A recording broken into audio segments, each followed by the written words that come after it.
miezi kama 6 hapo nyuma, mimi mbele nilikuwa naona giza tu, manake sikuwa najua mambo haya yatafikia wapi.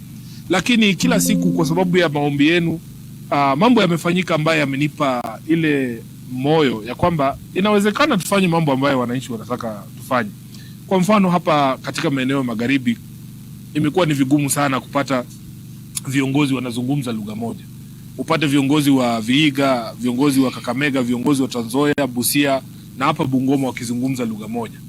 Lakini kuna kitu kinaendelea hapa mkoa wa magharibi ambacho hata mimi bado sijakielewa. Labda Mungu atanipa ufunuo siku moja. Lakini naona ni kana kwamba kuna uwezekano kwamba eneo hili la magharibi litazungumza lugha moja wakati ambapo tunaingia uchaguzi wa mwaka 2027. Ninamshukuru sana ndugu yangu Natembea, alinipata nikiwa katika hiyo hali ya giza hiyo. Unanielewa?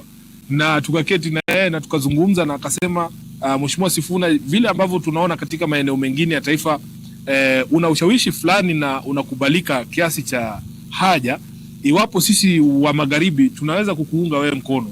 Tunaona ni kama tunaweza kuona mwangaza pale mbele. So kwa sasa mimi naona mwangaza na si za hizi kamera zenu. Naona mwangaza mbele kwa sababu tumeweza kutatua masuala fulani ya kwamba kuna uwezekano kwamba kutakuwepo na umoja wa Waluya. Kuna uwezekano kwamba wengi ambao walikuwa na muunga Mheshimiwa Raila Amolo Odinga watakuja na sisi katika ile vuguvugu letu la Linda Mwananchi. Si rahisi, manake tulipoanza tulikuwa na watu wachache sana ambao walikuwa wanaweza kusimama waseme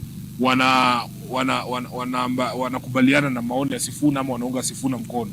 Nakumbuka tukikejeliwa kwamba tulikuwa na wabunge wawili tu, Mheshimiwa Jack Wamboka wa Bumula hapa na Mheshimiwa Majimbo Kalasinga wa pale Kapchai, alafu wanasema wao wako na wabunge 20, wako na wabunge 30. Lakini kwa sasa wale viongozi ambao wamekuja upande wetu na ni wengi sana, na wahakikishia wakati ambapo kipenga kitapigwa eti sasa unaweza kuhama kutoka chama kimoja kwenda kingine pasi na kufanyiwa uchaguzi mdogo, mtashangaa sana. Wanatupigia simu usiku kama saa hii, masaa yao ndio hii imefika. Wanaanza kukuambia Sifuna, tafadhali usifunge mlango. Tuko na wewe tu, unajua hawa jamaa tuna deal nao ni very petty, nitatolewa kwenye kamati, nitafanyiwa hili, nitafanyiwa lile, nitavuliwa hii, nitavuliwa ile. Lakini muda utakapokaribia, mimi nawaambia Wakenya mtashangaa sana wa viongozi wengi wamechoka na vyama vyao kwa sasa na wamechoka na uongozi wa taifa hili chini ya Mheshimiwa William Ruto na wanataka kuja kutuunga mkono. Naam. Kwa hivyo tunapozungumzia Linda Mwananchi, najua pengine Wakenya ni watu ambao sana sana usonga na trends. Kwa hivyo ndo manake tunasikia wengi wanasema sisi ndio Sifuna, mimi ndio Sifuna. Lakini kwa madhumuni ya yule ambaye haelewi, Linda Mwananchi, agenda yenu ni ipi? Ni kipi ambacho mtafanya tofauti na uongozi wa sasa? Naam, nimekuzungumzia kuhusu maadili yaliyomo kwenye katiba. Sisi wanalinda Mwananchi tunaamini kwamba haijalishi ni nini kingine unawafanyia Wakenya, iwapo hutafuata maadili yaliyomo katika katiba yetu. Maadili 6 muhimu. Yale ambayo tumezungumzia ya demokrasia, yale ambayo tumezungumzia ya kuheshimu haki za binadamu, utawala wa kisheria na yale mengine. Kwa sababu nimewaambia kwamba mtu yeyote anaweza kujenga, kwa mfano barabara. Mtu yeyote anaweza kujengea stadium. Mheshimiwa Moi alipokuwa rais miaka ya 80 ndio mwenye kujenga uwanja wa Kasarani kwa ajili ya michezo ya All Africa. Yeye ndio mwenye kujenga uwanja wa Nyayo. Na lakini ukiwauliza, nimewapa na mfano hapa kuhusu sauti ya Land Rover ikitoka pale Msikoma na vile baba yako unamuona akiingia kwa miwa bila makosa yote. Ukiuliza Wakenya wengi kama wangependa kurudi katika maisha ambayo tulikuwa tunaishi chini ya Mheshimiwa Moi, watakwambia hapana. Tungependa kuwa huru. Hizi kamera ambazo mmeweka hapa hazingekuwa hapa wakati wa Moi. Ingewezekanaje bwana? Robert, ingewezekanaje ati tumeketi hapa? Mnakumbuka kulikuwa na station moja tu na ndio baba na mama na kazi yake ilikuwa kumsifu mtukufu rais. News ya saa moja ilikuwa inaanza na picha yake mtukufu rais leo amekuwa katika kanisa la AIC Mogosho. Sasa si wote tuko hapo tunangojea. Haijalishi ni kitu gani kubwa imefanyika. Hata kama Kenya imeshinda World Cup, tunaanza kwanza na mtukufu rais alikuwa katika ibada ya Jumapili katika AIC Kapkatet. So ukiuliza Wakenya wengi wanasema hatutaki kurudi katika hayo maisha. Na ndio maana Cynthia atakuelezea kulikuwa na wakati ambapo vitu hivi havikuwepo. Wewe unakaa ni kama Gen Z. Wewe hukuona KBC Moi akiwa rais. Sasa wasiusikize sisi wenye tuliona hii maisha. Ingekuwa possible polisi wanaingia pale wanabeba hii mitambo yote na wanaenda nayo bila kukuelezea ni nini, wanachukua tu mali yako, unanielewa?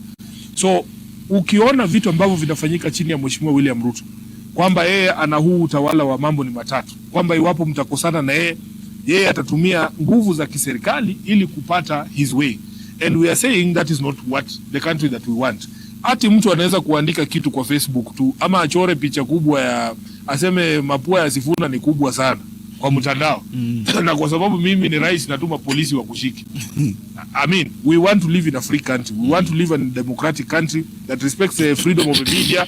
Mumeona matusi ambayo yameelekezea baadhi ya yale mashirika ya habari ambayo yanasema yanampa picha mbaya ama sura mbaya. So hayo maadili mimi naamini iwapo tutarudi katika hayo maadili sita ya haki za kibinadamu, demokrasia, usawa, uhuru wa wananchi, utawala wa kisheria na ile tunaita social justice, ya kwamba wale ambao wamefinyiliwa kwa muda mrefu waweze kupata haki yao. Mimi naamini kwamba mwanademokrasia pia anaweza jenga stadium kama ile ya Raila Odinga pale Nairobi, na pia dikteta anaweza kujenga. Siku hizi sitajangi madikteta, wamenifungia sana, lakini kuna dikteta hapa katika eneo hili letu ya kanda ya mashariki amejenga kiwanja kisafi sana, stadium. Lakini ukiuliza Wakenya juu ya hiyo stadium ambaye Museveni amejenga, mnaweza kubali akuja kuwa president wenu hapa miaka 5? Unafikiria Wakenya watasema nini? Haiwezekani. Manake sisi tunaamini sana katika hii maadili ya demokrasia na uhuru wa wananchi, na tungependa kuambia hata na sisi tunaweza kujenga hii barabara, haswa tukiwaruhusu wale ambao wana ile taaluma katika masuala hayo. Wewe usikuwe engineer sasa pia wewe ndio unakuja kuchora hii daraja ya Khalaba, wewe ndio unachora, na wewe ni mtu umesomea mambo ya matawi, si amesomea sijui botany, lakini ukimkuta anakuambia yeye vile ile. Anyway, wacha tusiende sana. Asante sana.